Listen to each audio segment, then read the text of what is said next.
एक ही देश में रहते हैं, एक ही कानून मानिए, आप हमारे भाई हैं। कहते हैं ना कि भाई हैं, गंगा जमुनी तहजीब, हम तो कह रहे हैं आइए। एक देश एक कानून, एक देश एक निशान, एक देश एक विधान, एक देश एक संविधान ना। तो हम जैसा मूर्ख कौन होगा? हम 80% होके भी जो जो संविधान उल्टे सीधे हमारे लिए बनाए गए हम मानने के लिए बाध्य ही हैं। भगवान राम और कृष्ण के विषय में स्कूलों में नहीं पढ़ा सकते, बाध्यता है हमारी। जिस देश के प्राण राम और कृष्ण हैं, सनातन धर्म के,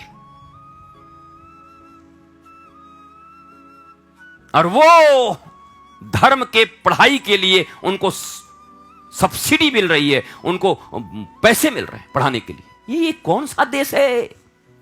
समझ नहीं आता नौजवानों, ये कौन सा देश है? एक से एक नेता उधर।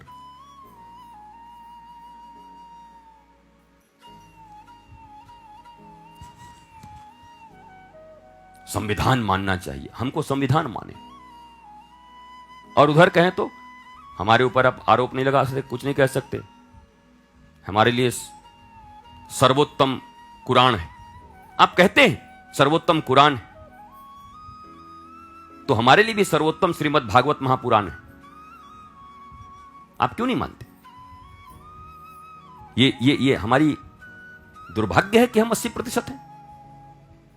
हम भागवत पुराण न माने, हम भी गीता के अनुसार चलाएं फिर अपना देश। ये तो वही बचपन वाली बात याद आ जाती है कि वो बड़ा लड़का जो है, वो छोटा जो होता है उसको मारता भी और मार के रोता भी, और बड़ा मार खाएगा और रो भी नहीं सकता, रोएगा तो पूरा तो बड़ा है ना। ये हालत हम लोगों की हो गई है। जूते पे जूते हम लोगों को पड़ रहे हैं, न पढ़ सकते, न पढ़ा सकते, न अच्छे से जी सकते। और जहां कुछ बोले, देखिए देखिए अल्पसंख्यकों के ऊपर अत्याचार कर रहे हैं। अत्याचार हम सह रहे हैं कि हम कर रहे हैं?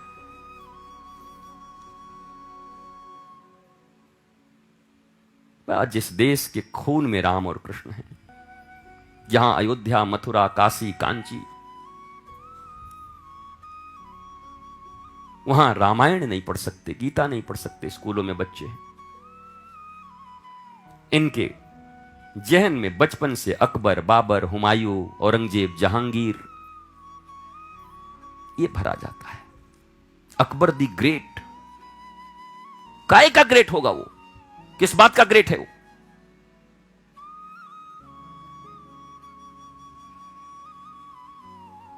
सनातन के देश में जबरदस्ती मुगलिया साम्राज्य स्थापित करने वाले लोग ग्रेट। ये हुआ क्या है इस समाज को?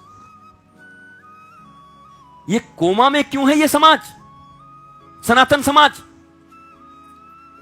आक्रमणकारी, लूटने वाले, दमनकारी, धर्म परिवर्तन कराने वाले, माताओं बहनों के जीवन को हराम करने वाले, खौलते कड़ाह में तेल में झोंक देने वाले लोग, गांव के गांव जला देने वाले लोग, देश को जला देने वाले लोग, चुनवा देने वाले लोग, उनके विषय में तुम ग्रेट पढ़ते हो? वो ग्रेट पागल हो?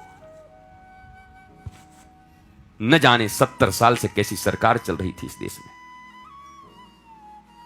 जिस सरकार का ध्यान न गया कि भारत के रक्त में कौन सी इतिहास घुसाई जा रही है। घेर लिया इन लोगों ने, बचपन से पढ़ाई इतिहास की, बाबर, अकबर, औरंगजेब, हुमायूं,